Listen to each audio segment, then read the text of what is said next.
Let's just start out with the basics, Mr. Suozzi, and tell us why you're running and why you're giving up what many consider to be a safe seat. Yeah, I could stay in Congress probably for the rest of my life if I wanted to, just keep on getting reelected.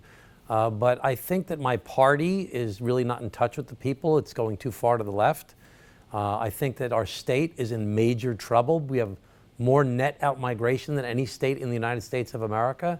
And quite frankly, our country, with everybody just like this all the time, instead of actually solving problems, is in trouble.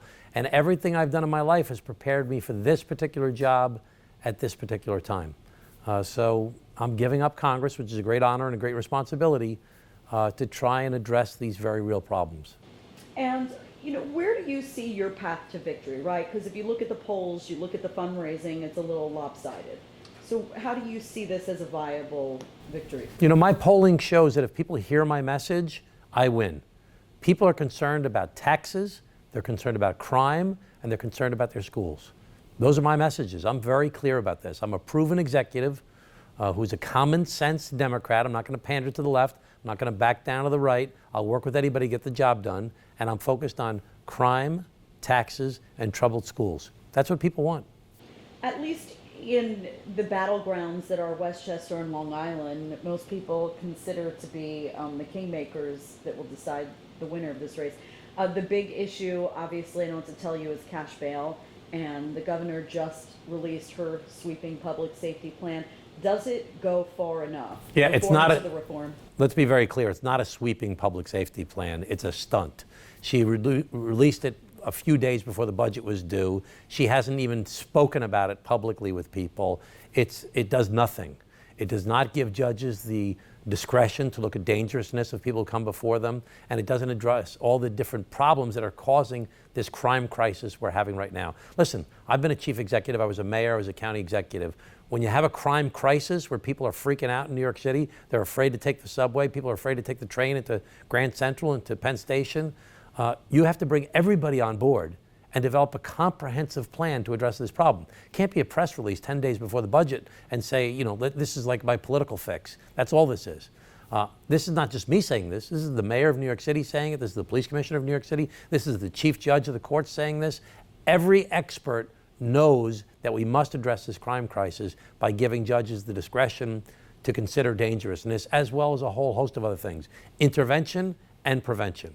More than ever before, I've been covering politics in the state for 2 decades.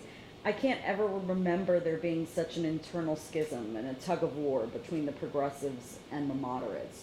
Do you see yourself in the middle of that battle in this race? I see myself as a common sense Democrat who gets things done. I'll work with progressives. I'll work with anybody. If you want to help people and solve problems, I'll work with you. I'm the vice chairman of the Problem Solvers Caucus in Congress. 29 Democrats, 29 Republicans. We meet every week to try and find common ground. That's how we passed the infrastructure bill. It was a bipartisan bill, the biggest bill in the history of the United States of America for infrastructure. It's going to help a lot of people. But we had to get Republicans to vote for it. Even Mitch McConnell voted for it. He doesn't vote for anything, that guy.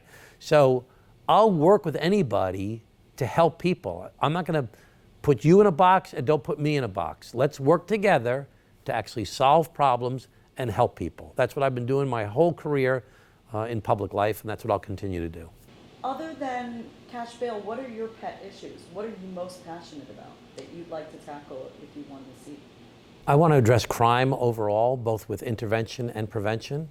I want to reduce taxes. We have the highest taxes in the United States of America. People cannot afford to live here anymore. Everybody who's watching your show knows somebody that's moved to Florida or to South Carolina or to North Carolina or somewhere else because they just can't afford to live here anymore.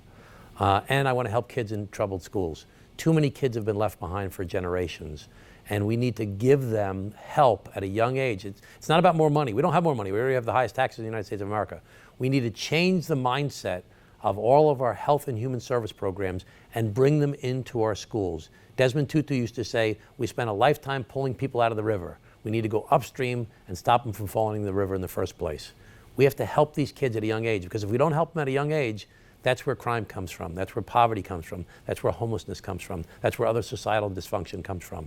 Help these kids in troubled schools so they can have a future, so they can have opportunity.